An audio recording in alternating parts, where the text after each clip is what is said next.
Okay, I think we're live now. This is very exciting. So good evening, everybody. So my name's Rosalind van der Weyer. I'm an occupational therapist, and I'm here to chat to you tonight about all things sensory processing.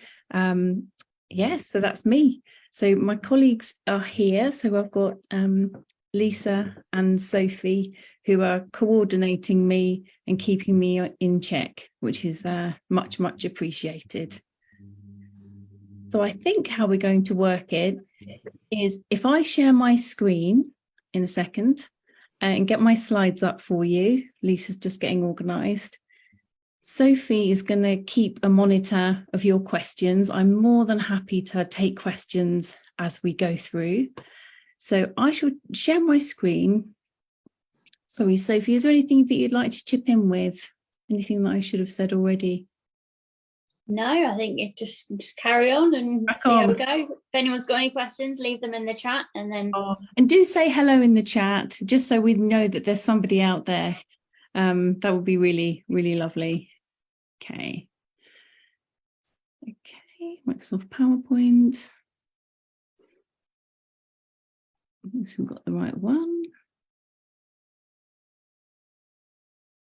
So I'm hoping you can see my screen has changed. So this is what I'm going to be talking to you about this evening. This is what Lisa asked me to talk to you about. So thinking about how, I suppose, sensory processing and how we perceive sensory information impacts on the way we participate in activities of daily living, which includes going out with our friends, family, getting to the shops, and those sorts of practical things too. I really love this little graphic on the front. One of my clients actually drew this picture, and I thought, this is really typical, isn't it? You get distracted and you forget what your hand's doing, and before you know it, you've spilt your drink. So I thought that was quite a good image. So my little plan, I hope this looks all right. I really want to keep it jargon free. If there's anything that I'm talking about that you think, oh, she's gone. Oh, it's just telling me it's recording me. So do pop a message in the chat if there's any term that you're not sure about. So I'm going to go through our sensory systems, just the way that I understand them and that lots of health professionals will talk to you about them too. How we regulate ourselves, how we organise our body and our senses just to cope with everyday life. Like at the moment, I've got a glass of water here because I can feel my voice getting a bit dry. That's why I'm regulating that sense by just having a sip of water. So I'm going to talk a little bit about how dyspraxia, or DCD, developmental coordination disorder, as it's also known, links with sensory challenges. Lots of people use those terms in quite a mixed up way. Hopefully I'll provide a little bit of clarity this evening. I'm going to talk about a very common sensory profile that myself and my colleagues often see in people with dyspraxia. We often notice that people can be very oversensitive to certain things. It could be light, touch, movement, smell. And also, you could also not notice things or under-register things, such as, do you get bumps and scrapes and bruises and not know how you got them? Do you not notice somebody coming into a room? So the sort of profile that we see tends to be that type of picture. I will go on to explain that. I'm going to go through some helpful strategies, and I'm really keen, obviously you're the experts in the virtual room. I'd love to hear your strategies as well. And obviously we'll take questions as we go along, but Sophie's closely keeping an eye. Sophie, have we got anybody listening to us that you can see? I don't know, I'm afraid. That's fine. Let me move on. Okay, so these are the 5 visible sensory systems that you'll all know about already. Obviously, our sight, our vision, our hearing, which is our auditory system, our taste, and our touch, and our smell. As you know, if you, like me, wear glasses, some of us already have some adaptive aids that support our senses, and obviously things like hearing aids are another adaptation that support somebody's senses in terms of interpreting the information and helping the brain process it. So there are two more senses, or three more in fact, that you may not have heard of. So you've got the vestibular system, which is really linked. It's a sophisticated sense of organs in your inner ear, which basically tells us if the body's been displaced, and it really relies on gravity. So it's those really clever little organs in your inner ear which give you that sense of balance and keep us centered and upright. And then you've got proprioception, which is really the feeling of, I suppose it's your sense of body, sense of where your body is in space. So for example, if any of you have had a go at learning to swim and doing that, sorry, you can't see me doing it here. When you're doing breaststroke, you have to do that thing with your legs, like frog's legs. You have to feel where your legs are. You can't rely on your vision to adjust your positioning. So I quite like this little upside down triangle. So your vision tells you, this is where I am, I'm here. Your auditory system lets you know where something is. It gives you that sort of sound positioning in your environment. Then, as I say, we've got vestibular and proprioception. I'm sure that some of you may have heard of the vestibular sense and this proprioceptive sense too. And this is another sense, your interoception. It doesn't roll off the tongue as easily. This is one that's, I think, perhaps been more talked about in the last few years or so. And this is more to do with the inner workings of your body. So knowing when you're hungry or thirsty, needing to go to the loo, feeling hot or cold, or like now I'm talking to you and I can feel there's a slight tension in my neck. So I'm having to think, no, I need to relax my shoulders a bit for that muscle tension. An example for the one feeling hot, my son always used to have bright red cheeks, and it would be a really hot day, he'd been running around. I'd say, are you not feeling hot? Can you take your jumper off? And he sort of looked at me blankly. He just hadn't registered, even though he looked sweaty and red-cheeked, he hadn't registered that sensation. And similarly, leaving it to the last absolute minute before going to the toilet. I don't know if any of you know anybody that can forget to eat. I'm not one of those people, but somebody that could go through lunch and think, I've forgotten to eat today. And similarly, lots of young children at school forgetting to drink from their water bottle, not recognising that sense. So all of those things are really complex.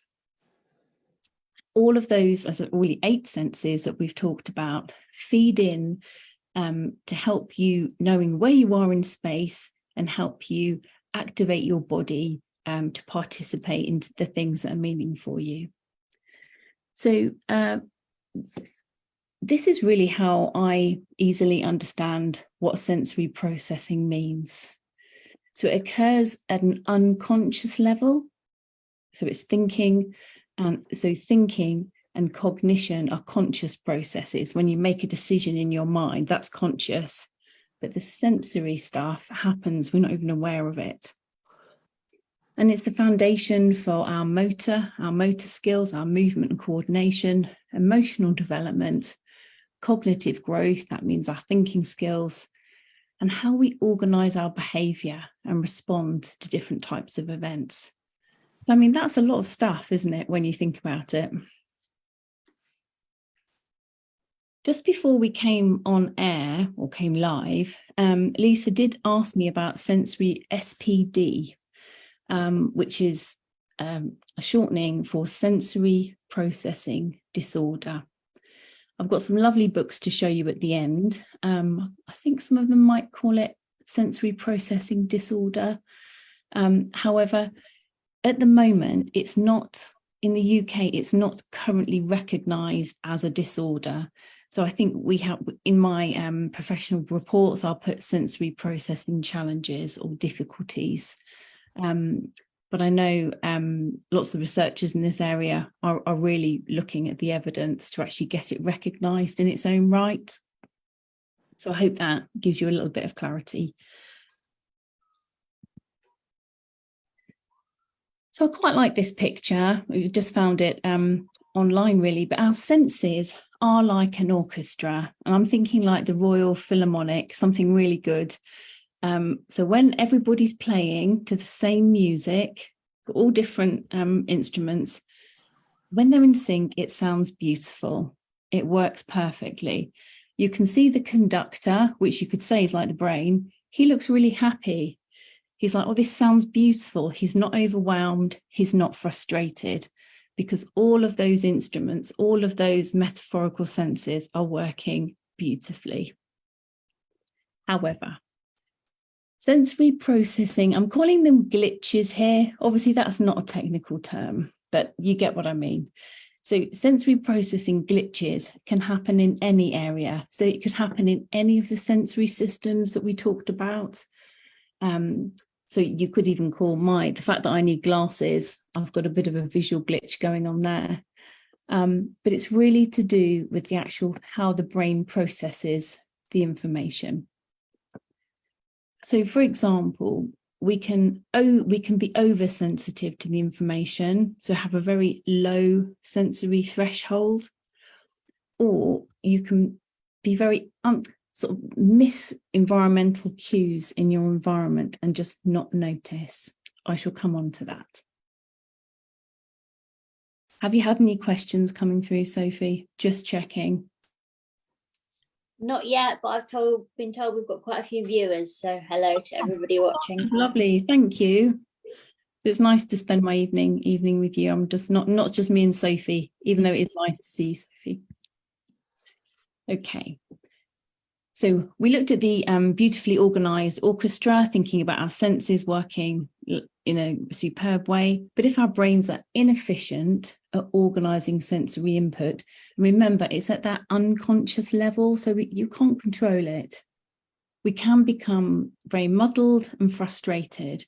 I'm sorry about the quality of this picture, but it's just this idea of feeling overwhelmed. When you've got too much information coming in, and your brain just can't process it efficiently, you can feel overwhelmed, which is not a nice feeling.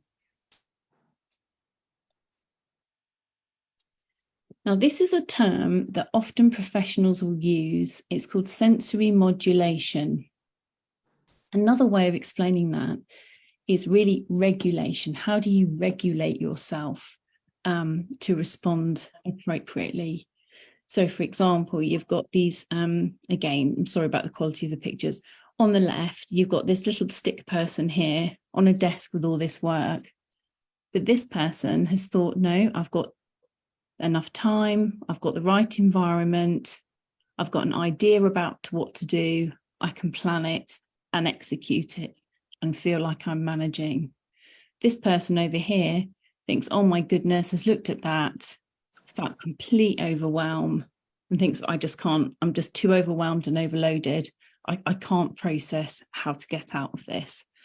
And I'm sure on occasions, we've certainly all felt that in one scenario or another. It's not good. So this is a Dutch, I suppose, quite a recent model of helping us explain some of this. So all of us want to be in the green system. So they've used this, what they've called it like a fan model of how we regulate.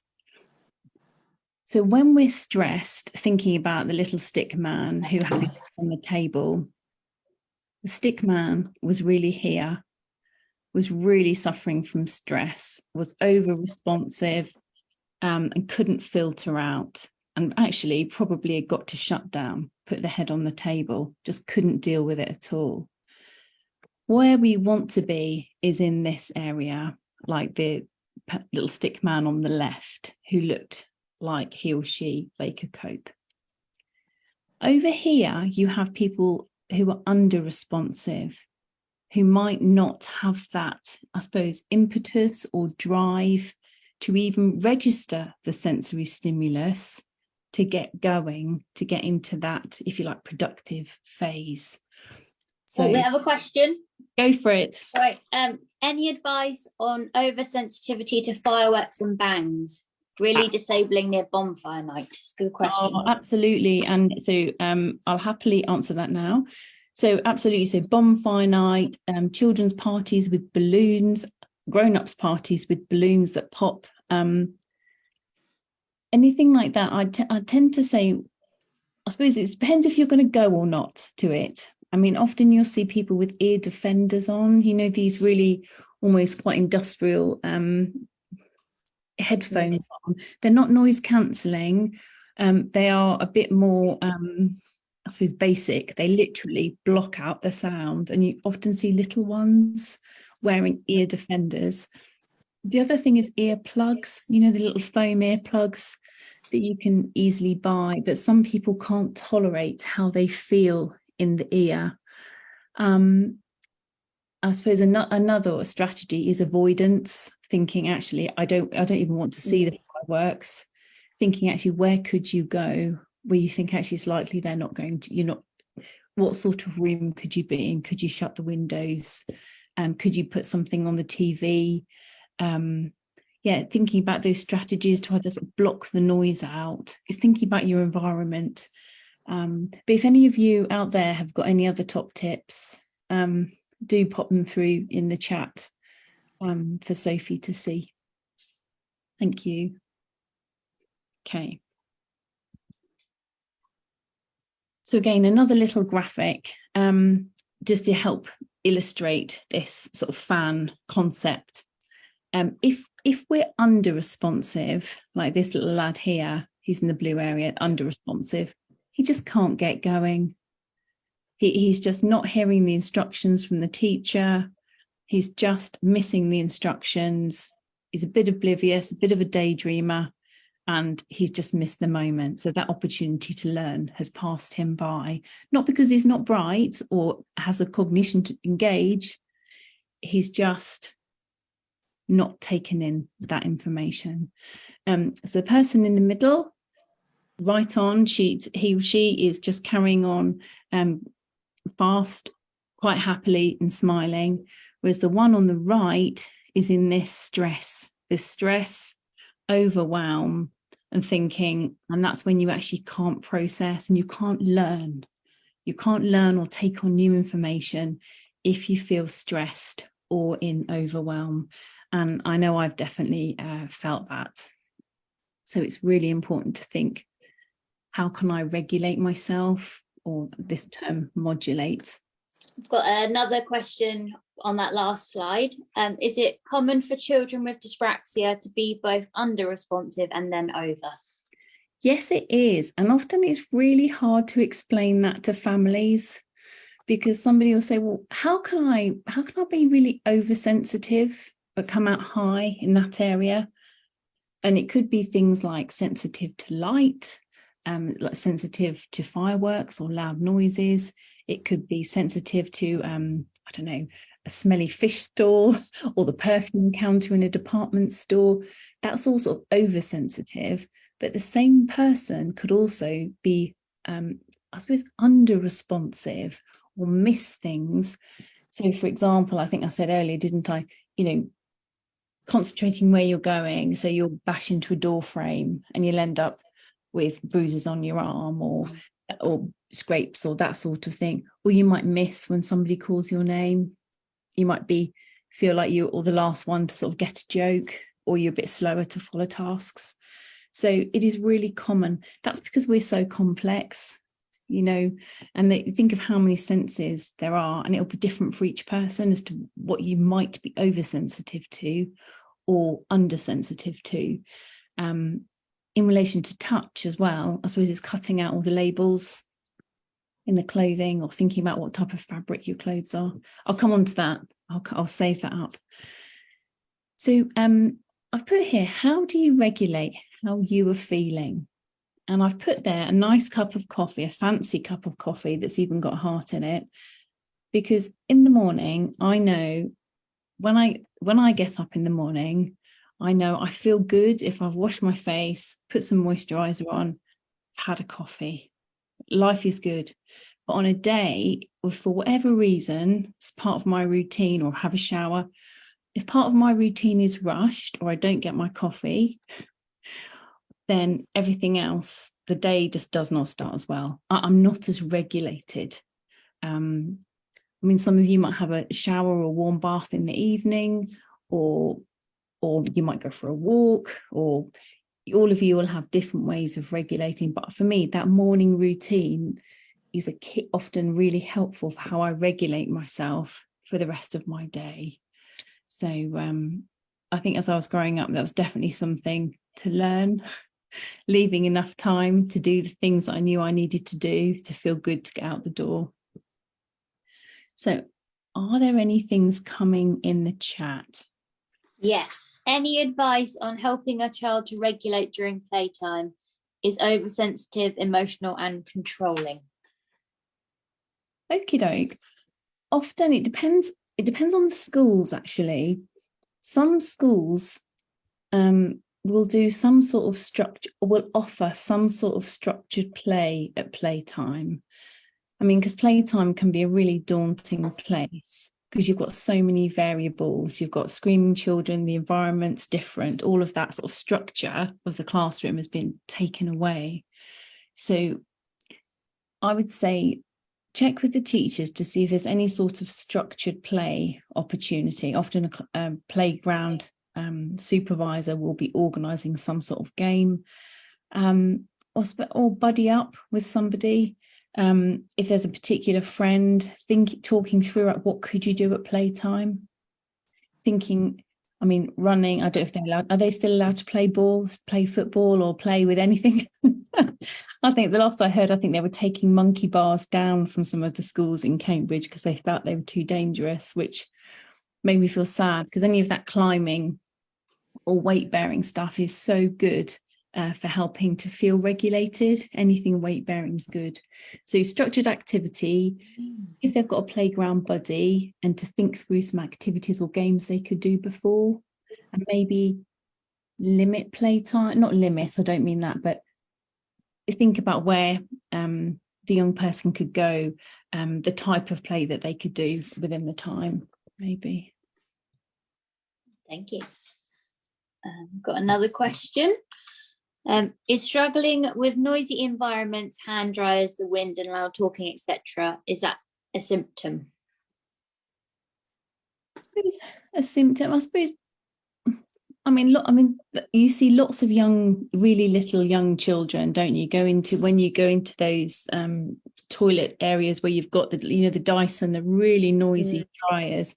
Often young ones will do this, and that's because their little sensory systems are still, I suppose, still developing.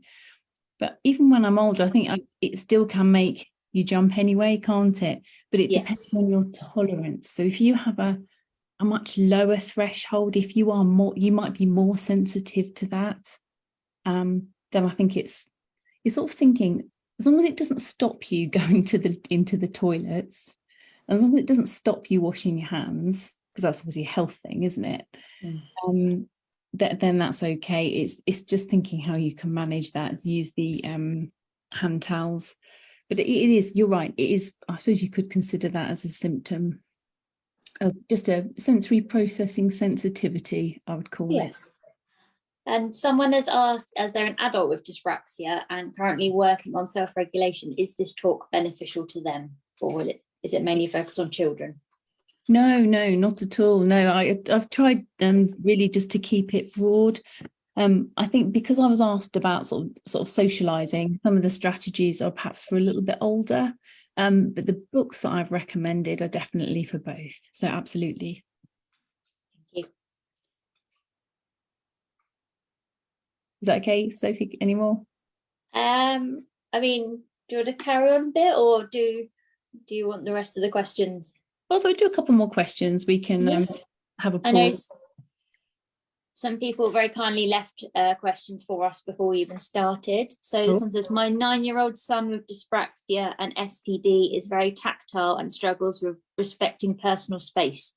Would love to know more about how to help him with that, please, as I can see it becoming more challenging as he gets older. Okay. So he's very tactile, which leads me to think he's quite a sensory seeker. He's seeking sensory input. And possibly like with personal space, often young ones, they will crash into you or they'll come and hug your leg, or because often that, sensory seeking might be that he needs a bit more sort of input to sort of keep, I suppose, engaged in the activities he's doing. Often for someone, I mean, this is adults as well, I will say, if you're sat, I'm even sat now, I'm sat here with my Fitbit, fiddling with it, even though I'm alert talking to you, a fiddle toy. So things like maybe your son, for example, in the classroom, having something discreet in the pocket or some ribbon sewn onto the inside of the pocket, something that he can fiddle with that's not going to annoy other people might be a good thing. Children often get bored. There was quite a fashion for all the children having fiddle toys, wasn't there? But actually having a selection that they like and just swapping them. And you could even create some sort of like 5 rules for fidget toys, like you don't annoy somebody else with it, you don't throw it, keep it in your pocket. And then if you've got something like that, these sort of very simple guidelines for when you have your fidget toy, often the teachers in a classroom are quite happy for the person to have a fidget toy, because it will keep him alert and it will stop him perhaps touching the girl's hair next to him or fiddling out with somebody else's pencil case. But all of us, if you're sat in a long meeting or you're concentrating, often just to keep alert, you might find yourself fiddling with something next to you, be it a pen or a watch or something. Thank you, Sophie. Do you have any more questions there? I do. Let me just find the next one. The next one is, I am dyspraxic and have real difficulty in working out the right acceptable level of eye contact. So much so that I tend to look the other way, even when I'm talking to someone or being spoken to, as I worry that I am being perceived as staring. That's interesting. That's a good one, because I think all of us, you never remember learning that, do you? You never remember learning how much to look at somebody or look away. And there must be some actual guidance on how much we actually look at each other, because I think it's quite fleeting. It's this sort of looking away, making eye contact to just make sure you've still got the person's attention. So I think it's probably watching somebody else a bit, how they do it, having a little practice. But ultimately, if you feel uncomfortable, you could say, look, it's something that you could say, I never quite get this bit right. I'm not staring at you, but I'm never quite sure. It's completely fine to be as you are. But a way of managing that might be to say to the other person that that's something that you struggle with. As I say, watch a loved one, watch a family member, to see how they do it. Like now, I'm conscious of looking at you in my little green camera, rather than if I look down at my slide, I'm probably not making eye contact with you now. But that's something I've sort of trained myself to try and do, so I look a bit more engaged. But so with a bit of practice, I think everyone can modify a bit, but don't be too hard on yourself either. Was there anything else, Sophie? No, that's it for questions at the moment. Excellent. Okay, thank you. Yeah. So I'd love to know some of your morning routines, the things that really help you feel put together in the morning to get you set for the day. So this is what we've touched on already. And this is from a model by a researcher called Winnie Dunn, who really uses these categories. And this isn't the only one. This is just this is a way of explaining it that I really get it. I find it easy to explain. Other people have learned from other sort of sensory trainers may explain it a bit differently.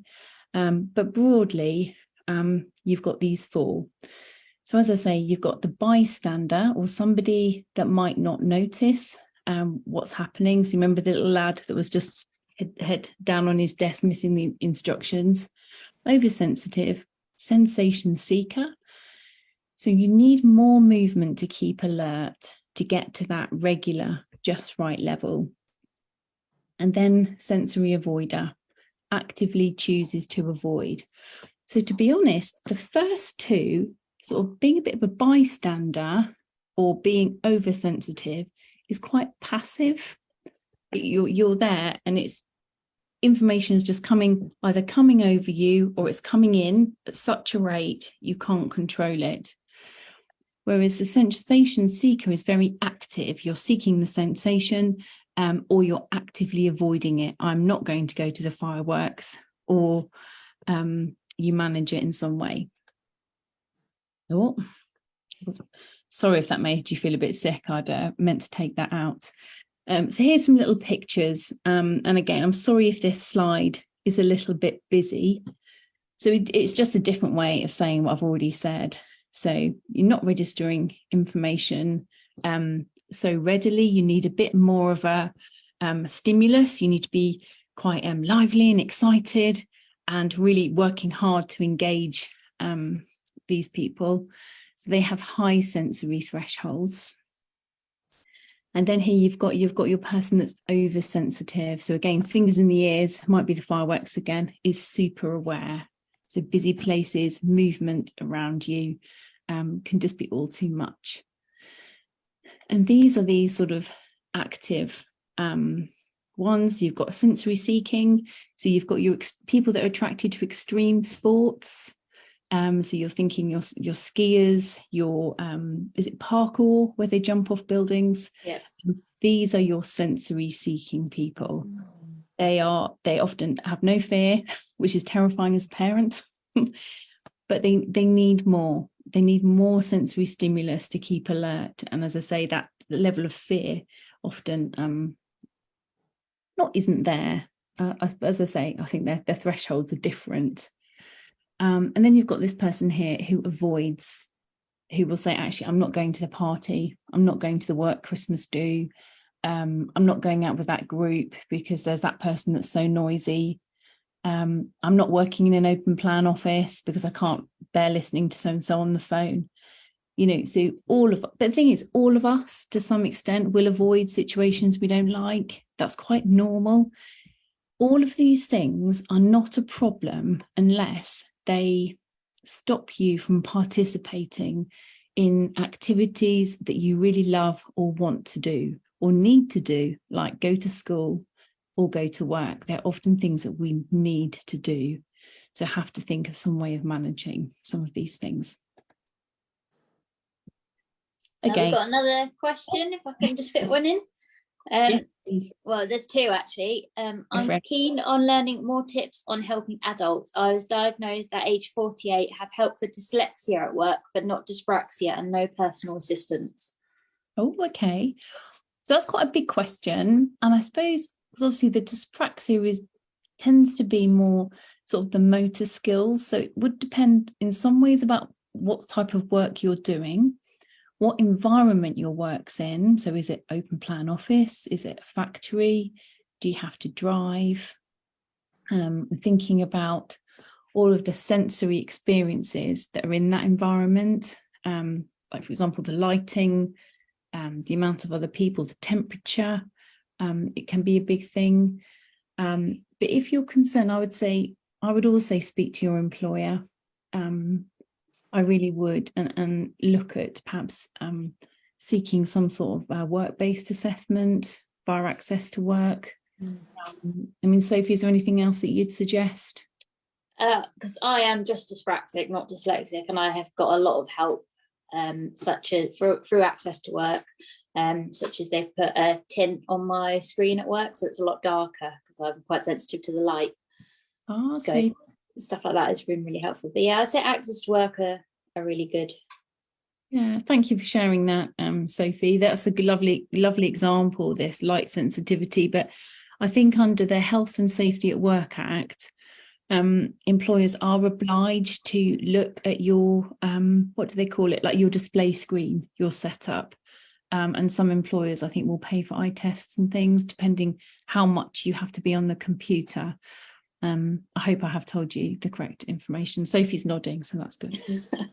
And there's another one. I know you said you were coming to it. Is my son struggles with the sensations like labels in clothes and things like long grass. Is there any way to help him regulate? I'm not sure if that's coming up later on in your slides.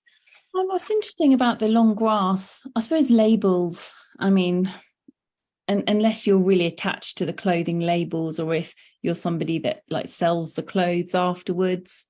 I know sort of these, lots of these upcycling or recycling clothes is to be encouraged. So you might not want to cut the labels out. However, I would say things like school uniform, if you have a work uniform, you know, just cut the labels out. Don't make it harder. Or some people also will wear perhaps a cotton vest underneath, depending, having something. Or I think you can also have these slightly, when I say tight fitting, vests, or almost like these rugby skins that give you a quite tight and fitted, that give you almost like a little squeeze, give you this, not quite a hug, but definitely help with your sort of proprioceptive sense. But it would also be a barrier to scratchy labels. With grass, so if I'm imagining wearing shorts or a skirt, but the sensation of long grass, it's what I call tickly touch. And actually, tickly touch can be really unpleasant, whereas firm touch is much more relaxing and much more reassuring. So I suppose in a sense with the grass, I'm trying to think, some sort of trouser or slim fitting trouser, avoid the grass. It depends really. And you can get those, is it gaiters that you can, if you're a proper walker. You don't even need to be a proper walker, I don't imagine, to put something like that on. So, but if any of you have got any other suggestions, do put them through. Thank you. Is there anything else now? No, Lisa's typing, so there might be one in a minute. Right, we'll get a couple more slides in. Yeah, go for it. Great. Oh, so I mentioned this sense before, didn't I? This proprioceptive input. So I mentioned just about sort of having a hug, anything that gives you a little bit of a squeeze, really helps you feel like you're being put back together. So that's why often people, if you have a hug, it's quite firm touch. It's not tickly or unpredictable. It's quite steady. Or wrapping yourself up in your duvet at night time. That can be, or having lots of blankets on the sofa while you watch the telly. That's just almost quite cocooning. And that sort of, it's actually to do with the weight. Does feel really good and can make you feel quite calm. But also physical activity also really helps this proprioceptive sense. So I've put on, these are just examples, by the way. Anything that's like a weight-bearing activity. I mean, that could be walking in your everyday. I'm not talking power walking particularly. Gardening, sort of digging. I mean, gardening is actually really athletic. It always surprises me. Any sort of weightlifting, and I include putting the shopping in the car, or carrying shopping, or carrying books, or carrying a backpack. Any sort of climbing, so that could be climbing on a climbing frame, climbing wall, or bouldering. Bouldering is, I think, nicer, is where it's climbing, but you go sideways. So if you're worried about heights, you still get the benefits of enhancing your shoulder stability and your hip stability and your strength, without the horrible heights. Yoga and Tai Chi are also very good. Again, they're nice because they're slow movements. I suppose it depends on the yoga. But I would always recommend for any sort of physical exercises or yoga or Tai Chi, that you actually go to a class or you have a one-to-one instructor if possible. Purely because when you're doing these moves, you can't see yourself unless you've got some sort of mirror. But if you've got an instructor there, they can get you or help you be in the right position, really just making sure you avoid injury. So that's my top tip. Go to the local park with the family. Often I'll have parents or even adults say, oh, what can be prescribed? What should we do? You know, and I think going to the actual park, that I suppose really this is more one for younger people, but actually that's regular equipment that's out there. It's a family or friend bonding opportunity with climbing and all of those things. I do appreciate lots of the young ones would need supervision, but being outside in green spaces is also research proven to boost your mood as well. I did have a young man, or a few actually, who have said feeling anxious about going out, whether it's going out with good friends in the evening or any sort of social event. We're thinking, well, what proprioceptive, what thing could you do that's not going to put you out of breath, but it's going to give you some of this proprioceptive input? And we actually came up with wall press-ups. So it's literally, I mean, nothing too exerting, not getting on the floor unless you're really super fit, but just standing. I'm not going to do a demo, but just popping your hands on the wall, stepping away and just doing some wall press-ups, being careful not to splat your face or nose onto the wall. Just you get this lovely sort of really nice sensation through your arms and chest, and that's just enough to help you feel a bit calmer and a bit more regulated before you go out. So that was a top tip, as I say, from somebody. I'm learning from people all the time. So let's get out. And this could be going out for a slightly mundane reason or for a fun reason. So often it's all in the planning, and that's something that all of us have to work really hard at. If you've got a specific learning difference like dyspraxia, DCD, and sensory processing issues too, even the planning takes a lot of effort. But these are some little top tips. So thinking about your clothing the night before, check the weather app. What's it going to be likely doing? Which shoes might you wear? Have you got the laundry done? Have you got the right socks that you need to wear with those boots if you're going to wear that outfit? Just do that mental checklist the night before if you can. Think about your travel and the route. I don't know about where you all live, but there's been lots of the rail disruptions. And I know certainly with my family, getting everyone to the right place at the right time has taken some creative backup planning.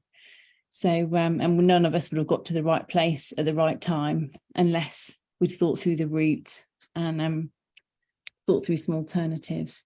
Think about your bag, because obviously getting out, you're transitioning, aren't you, from home to another place. If you're getting on a bus or a train, there's also the risk of leaving the bag on the bus or the train. So it's really having to be mentally conscious in the whole process. Yep, check you've got a bag with just the right amount of compartments. Your phone's got charge. If you've got an older phone, make sure you've got a battery pack or something that you can plug in. If you've still got a wallet, make sure you've got that. I think lots of people pay on their phones now. And also have a backup plan. If you're going out socially, I certainly had somebody who, I think when he went out on work events, work evening networking things, which was his worst nightmare, his backup plan was that his partner would phone him like at around 9 o'clock. And then he could say, oh, I'm sorry, I've got to go now. My partner's called. Or if it was all going well, it would be fine. But think through a backup plan. So this is something that we all have to do in one way or another. I thought this picture, I looked at this picture and I thought, I hope it's not giving you a headache. Those lights look horrendous. So I can tell you, I would not like to be shopping in that shop. The only positive thing about that shopping picture is that there's no other people in there knocking into you, knocking your basket. That must have been taken. It doesn't look like it's in the UK, does it? But I would always suggest go shopping after you've had something to eat, because then you can focus, you're not going to do impulse buying, and you're more likely to stick to a list of buying the things you need. So there you go. I'd also, sounds a bit funny, I'd put on here sunglasses, or even wearing like one ear plug. Some people wear earphones or just one earphone if you feel like it's a bit of an overwhelming place, and especially visually with the light. Yeah, but I'm sure lots of you do consider, but do think about the time of day. Lots of stores will help you in terms of either getting the items you need or bag packing. Obviously, we've all got the option, haven't we, of online shopping or click and collect, that sort of thing, or doing shopping in smaller. If you're actually going physically, just getting smaller loads each time. So this comes onto the question, the clothes question. And again, this links into the sensation of touch and how sensitive we are to touch. Again, then you might have a favorite piece of clothing. So why might that be your favorite clothing? Is it because it's soft? Is it because it doesn't dig in? You know, it's, do you remember I said at the beginning, lots of these things are at a very unconscious level. You gravitate towards the things that you love. You might have been given something, or a work uniform or a school uniform, that actually is too scratchy material, or it's got a silkiness or something that you just don't like. It's got a squeaky feel to it. Obviously, you can avoid those things. And I think some of the supermarkets might have alternatives if the school permits. I think the schools have had to change their uniform policies, haven't they? Anyway, we've covered that. I suppose the only other thing very quickly to say about clothing that comes up quite a bit with some of our, I suppose, older teens and adults is this whole thing about what to wear every day. And so we talk quite a bit about having a capsule wardrobe, which sounds all a bit fashiony, but it really means getting some basic things that just go together without too much thought. So colours that tend to go together, and getting some sort of set outfits that you could wear every day, depending on what you need them for, of course. Just take some of the stress out of your morning. So social events. So I'm sure all of you like some foods more than others, or yeah, you may not go out if there's a particular type of place that you're going to, or actually if you're really touch sensitive, if you can't tolerate particular textures of food, like slimy tomato or slimy mushroom, or yeah, different types of things.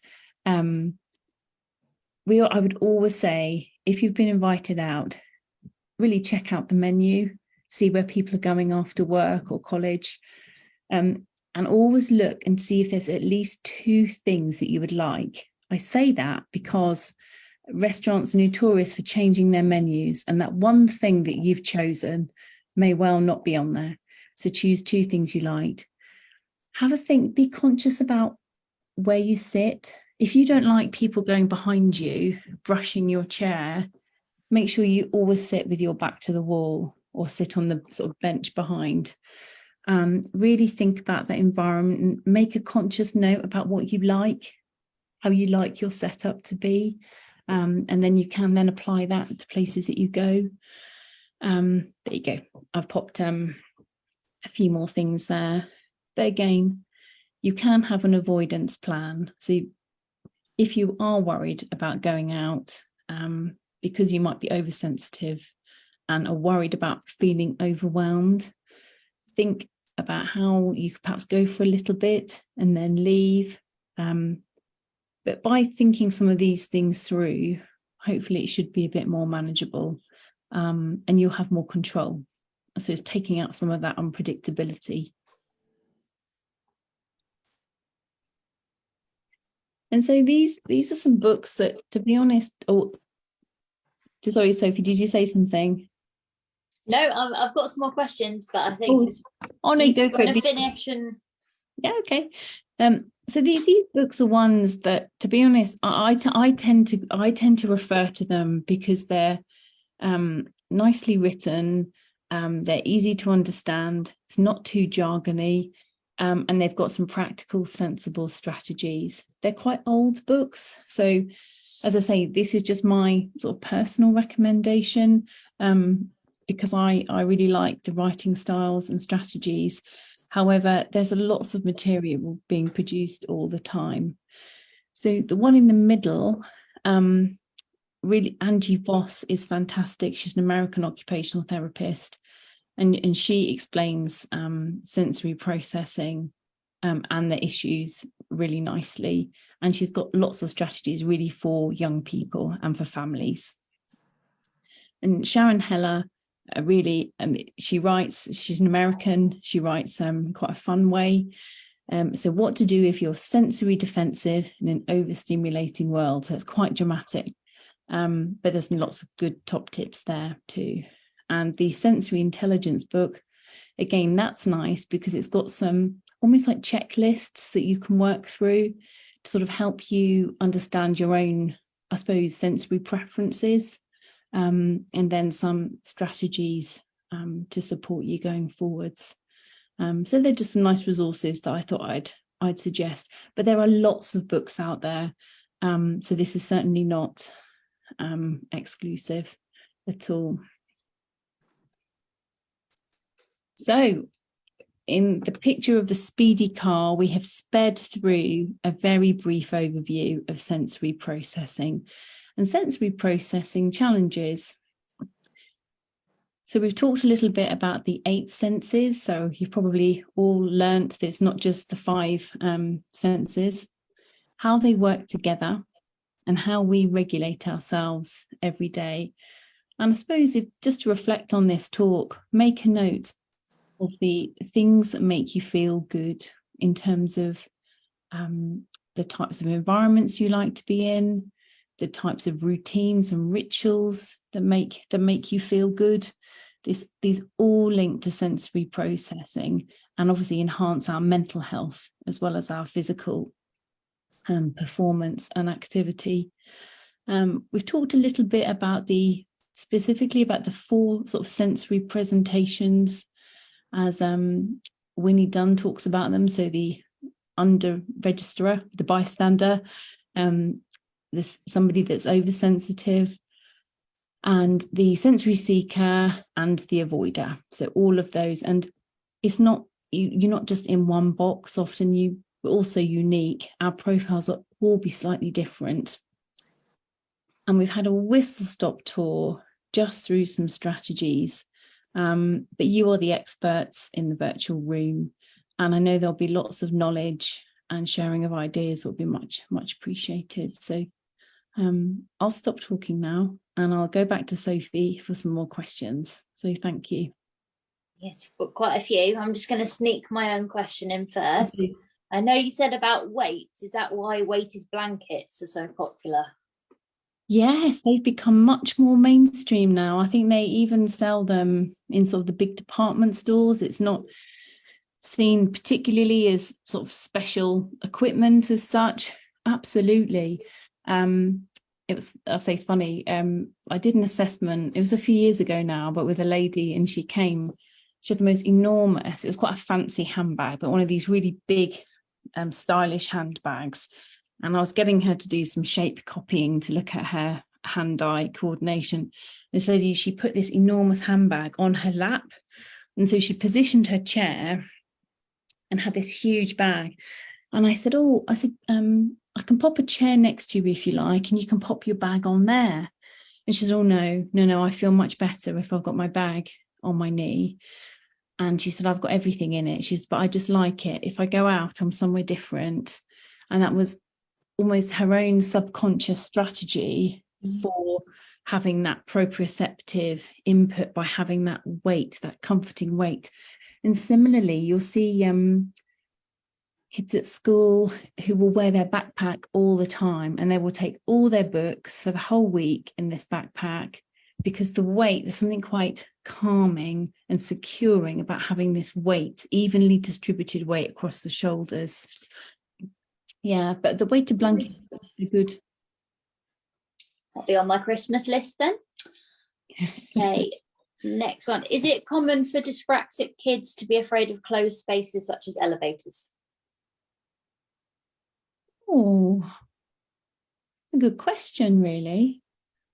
I suppose, being honest, I just don't know if that's, I'm thinking there's certain things, I suppose it depends if you have to use an elevator every day or a lift. So some people might be frightened of it, but they just don't have to use them, so they wouldn't know.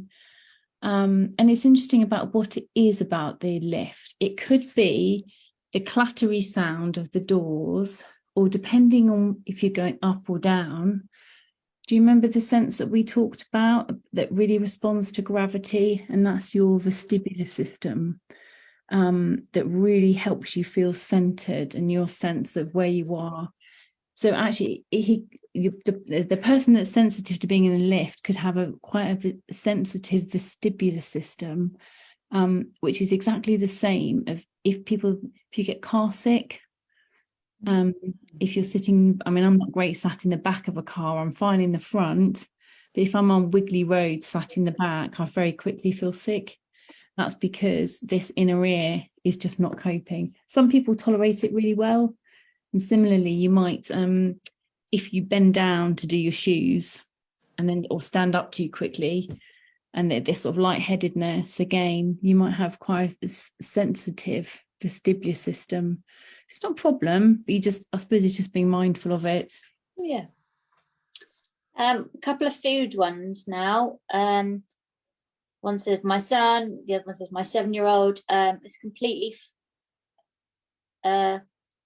unaware of them being full and is always hungry. They don't know when to stop eating. Yeah, is that? Do children get obsessive over these things?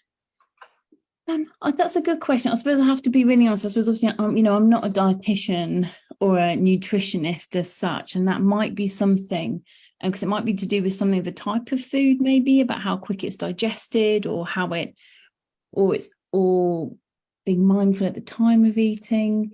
But you are right; it's that registering of the food, or it could be. I know myself. I mean, if I'm feeling a bit anxious, I'm somebody that will reach for a biscuit, or I will reach for something, even though I'm not actually hungry. It might be if you're a bit anxious. Other people go the other way, and anxious or worry, then don't eat. But I am definitely somebody, I don't know if any of you could relate to that. If you're feeling a bit stressed, you reach for something food-wise as I suppose a bit of a comfort.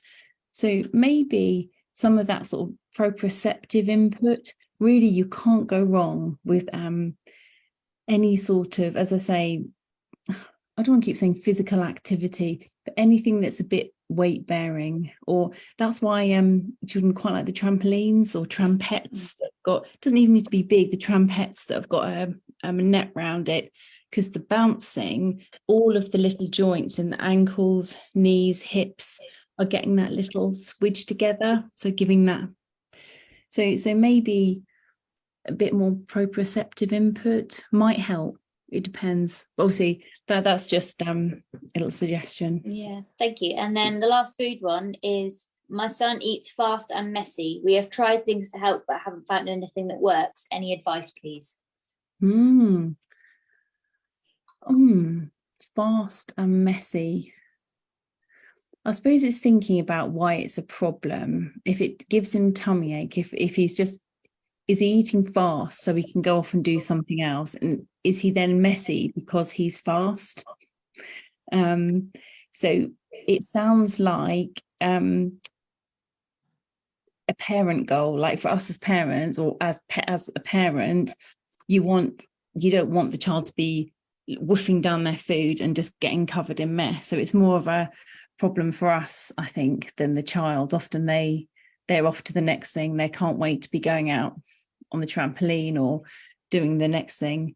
But there might be some way of just being a bit more mindful. So thinking about the chewing or the taste, or in between mouthfuls, sort of having a bit of a conversation. If any of you have got any top tips, please put them in the chat, because I'm sure lots of you have encountered that.